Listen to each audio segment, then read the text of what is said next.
our final speaker. He is Dr. Lyndon Johnson. And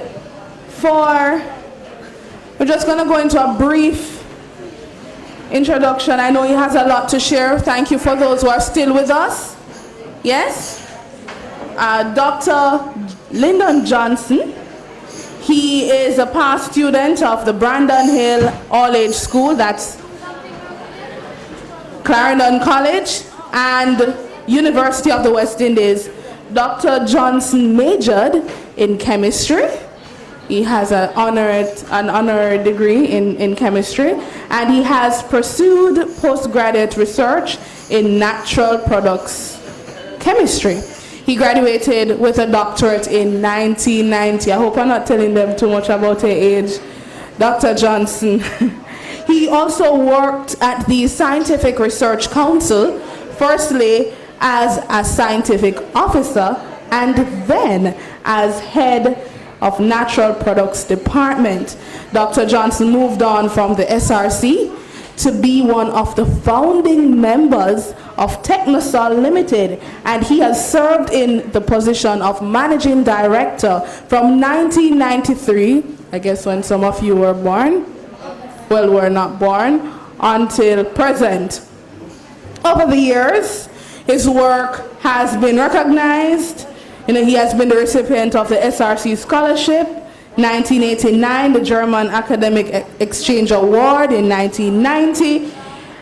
He also is the Young Scientist of the Year for 2001. The prestigious Young Scientist of the Year Award recognized work done in pushing forward the development of the Jamaican agro-industrial sector. Yes?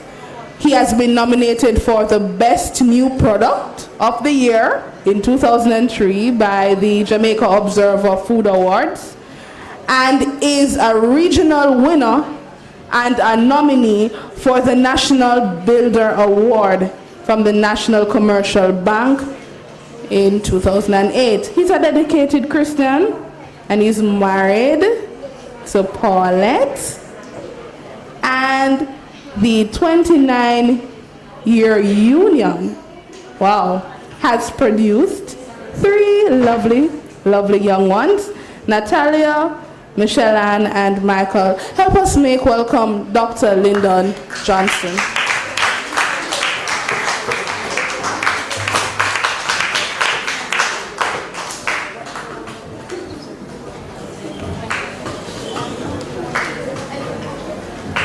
All right, thank you very much for the very kind words of introduction. I realize time is indeed of the essence, so I'm going to be very, very fast in what I have to share with you. My speech is a little bit different.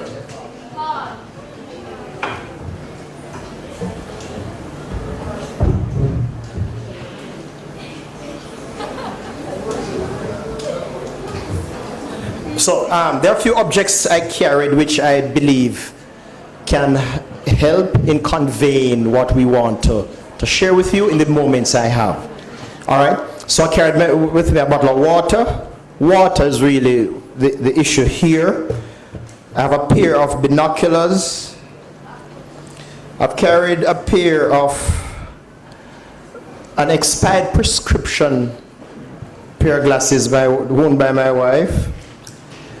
Another pair of glasses. This is sort of work, but dark glasses. All right, so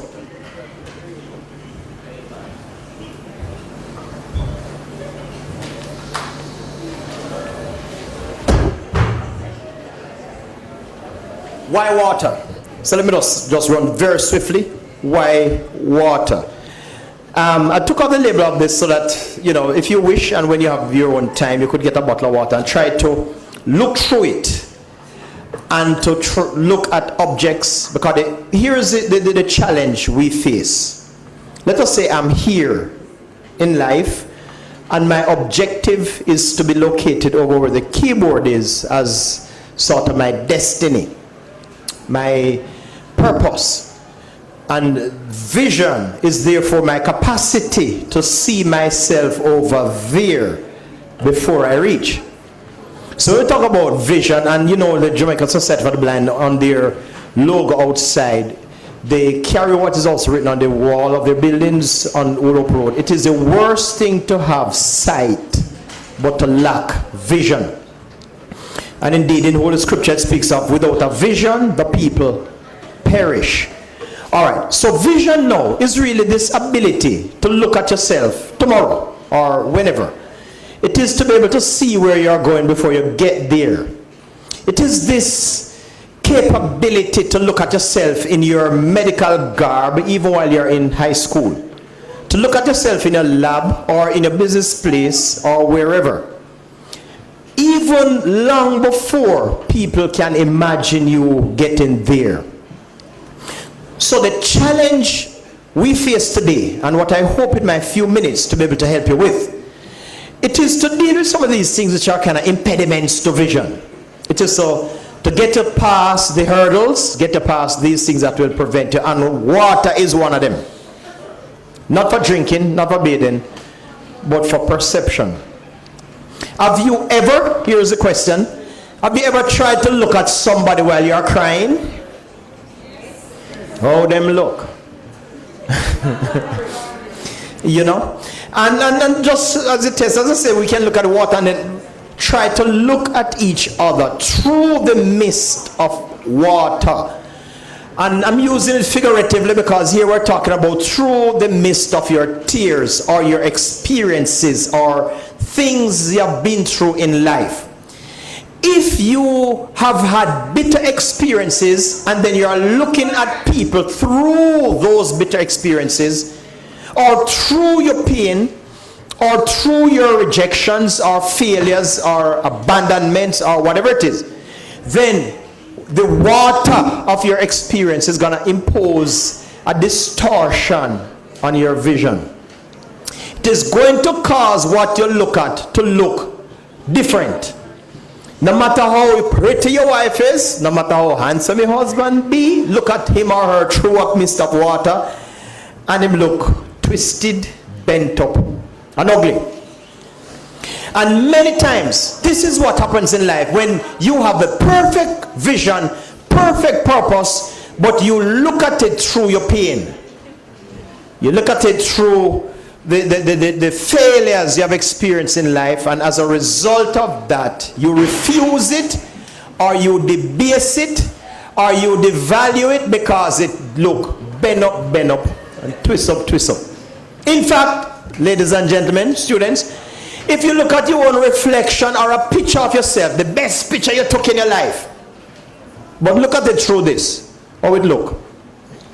And if you are looking at yourself through pain, through the father who wasn't there, through who said what about you, then you are going to impose on yourself a value that is less than you are worth. You're going to look distorted, you're going to look ugly, you're going to look bent up, and you're not. It is just because you are devaluing yourself based on what you're looking at yourself through. If you believe you are the outcome of other people's doomsday scenarios, then you're going to look at yourself the way they. And as a result, you're not going to appreciate who you are. And if you think you are worth nothing, then you're going to treat yourself accordingly. In other words, and I heard my daughter talking to some young people once, and she said, don't be like scrap metal. Don't be like scrap metal. You can take a vehicle. When it was operational, thousands upon thousands of dollars, US, it's valued. If it is sold for scrap, they don't look at it based on its design and its engine capacity. They must wait and throw upon the truck back. So your value is not based on your capability. Your value is based on just your crude weight. And what then is given in exchange for you is nothing. If you see yourself as scrap metal, you're going to be sold for little or nothing. You're going to give off yourself for little or nothing because that is what you think you're worth. And that outcome is determined by perhaps what you see when you look at yourself. The binoculars I carried Very useful device, especially when you need to look at small objects way over into the distance. Very interesting, very powerful, help a whole heap. But here, and here is a point I'm making. It has to do with this thing called hypersensitivity. It is one thing when I use the binoculars to look at a mountain top or some faraway object. But if I should try to look at my bridge next door to me here using the binoculars, what a problem I'll encounter. Because he's already so close, it is going to magnify the image so much that it becomes meaningless. This is what happens in your life when you over amplify issues which are really immaterial. Sometimes you have some like a full, you know, a little mini pimple. Nobody notices except you believe that the whole world has gravitated towards it. So anybody who look at you must be looking at your pimple. When in fact you are the only person in the room who noticed there's even a pimple, much less to figure what does it make her look better or worse. And sometimes based on the use or misuse of what is supposed to give you long range vision, if you impose it on short range circumstances and peripheral issues, you sometimes end up having it fill your field of vision. Your view becomes consumed with irrelevance. So what you focus on is meaningless. What you spend your time agonizing over is neither here nor there. Somebody said, don't affect the price of rice in China. Go nowhere. Nothing. But yet it becomes the center of your universe. Why? Because of the magnification you have placed on issues which don't matter. We call this perspective. Always remember, keep things in perspective. Even if it is painful now, it will pass. It will pass. I borrowed this to make a point. No, number one, it don't belong to me. And that's a part of the point. Because if it does not belong to me, it was never prescribed for me, but I tried to wear it, then what going to happen to me? It going to spoil me, item. Because it was never prescribed to deal with my problem. And this is what the point. When you try to live your life according to somebody else's prescription, you're going to have a whole heap of problems. Because what the lenses are designed to correct, you don't have the problem there. So it's going to end up overcorrecting. So you're going to have a new problem. And as a result of that, you're going to walk about life perhaps looking pretty. Because, you know, it's an expensive frame. But you not see where you go. You go and look up in a tree. You're going to fall in ditches. Because you are not using what is appropriate for your situation. Something work for somebody else over there will not necessarily work for you here. And somebody made a point, it's going to spoil your eye. So let us say you start out and everything was quite fine with your eyes, but because you have imposed on yourself somebody else's prescription, all of a sudden now it distorts your own vision.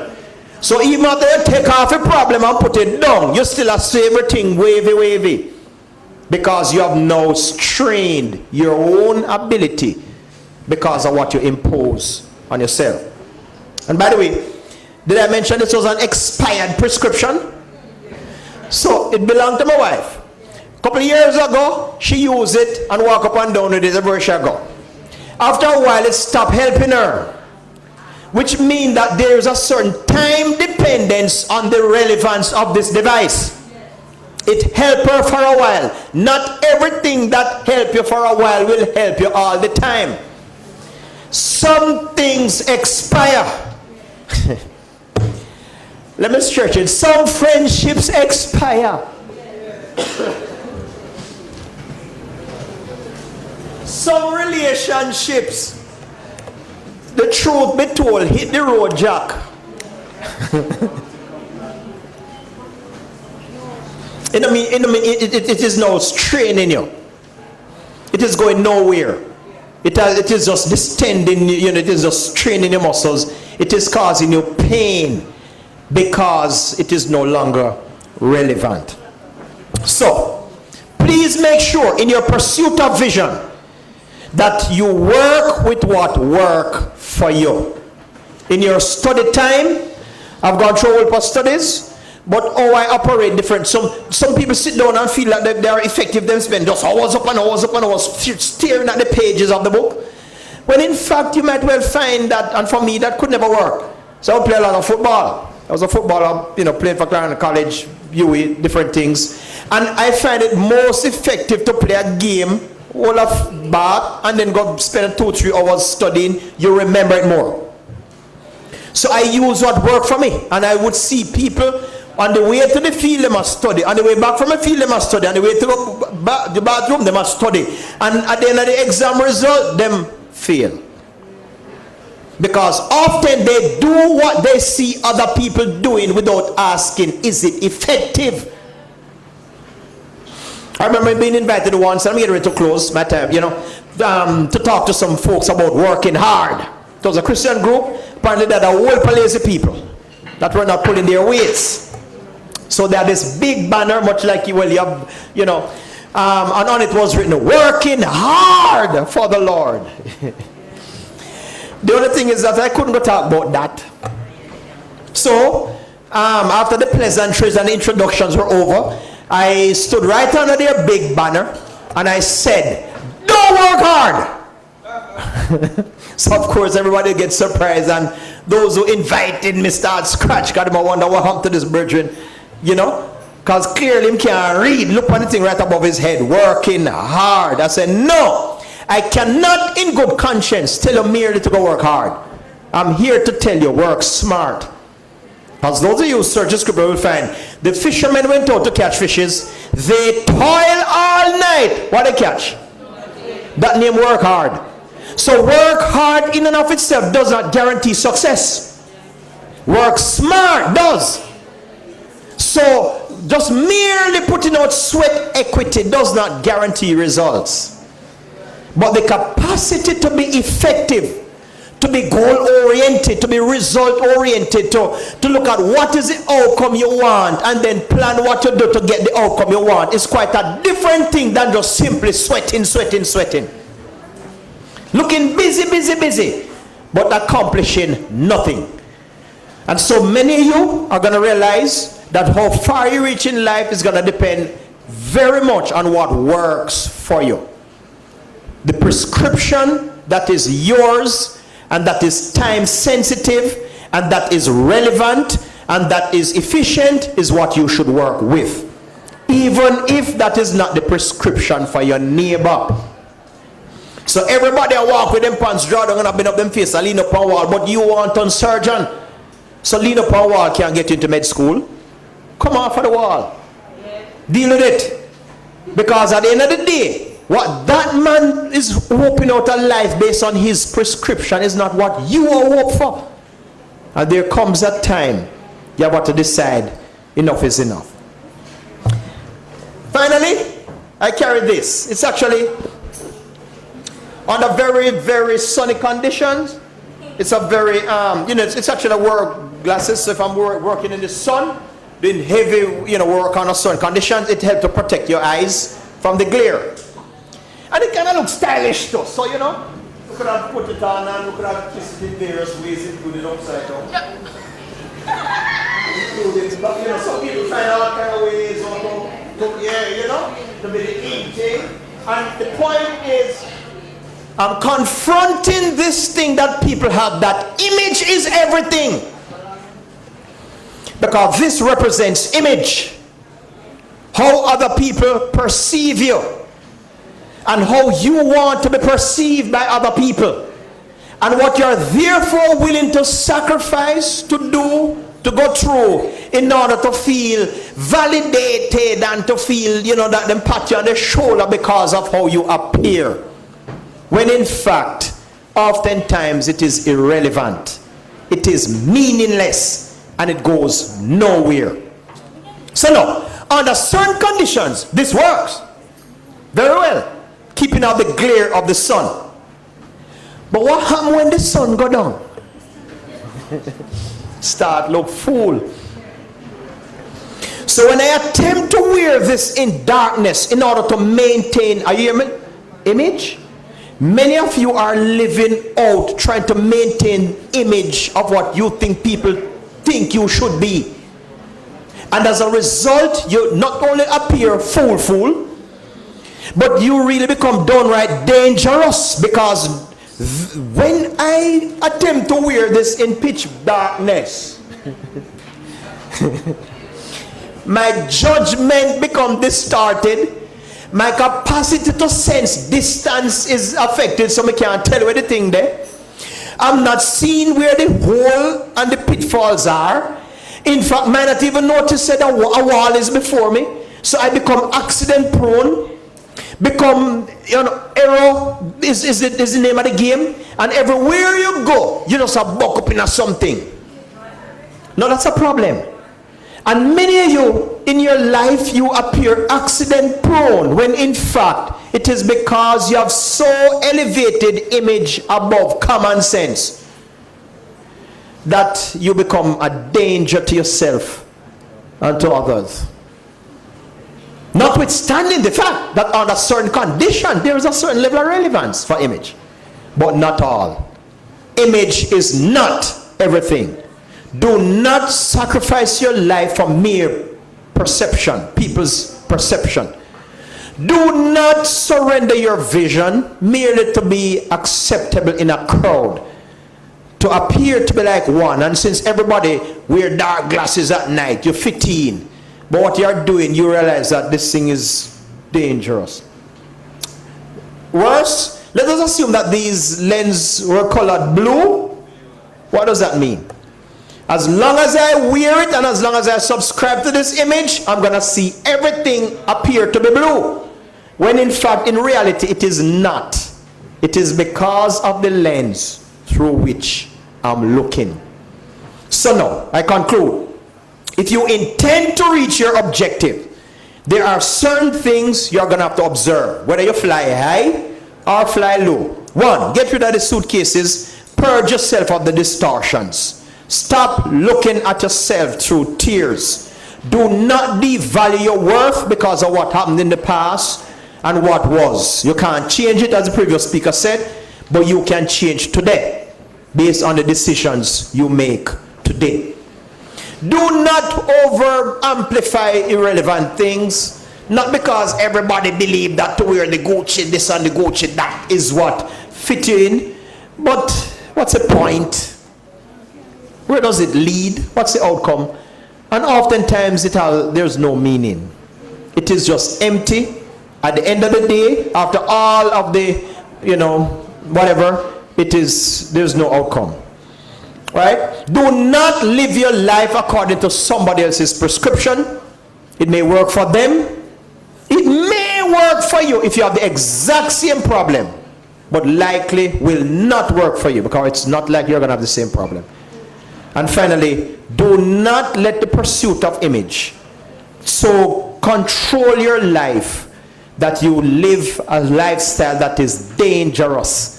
You embark on a pattern of conduct that render you at risk in many different ways. Ladies and gentlemen, all the best. And I hope when we meet again, it is over by your objective.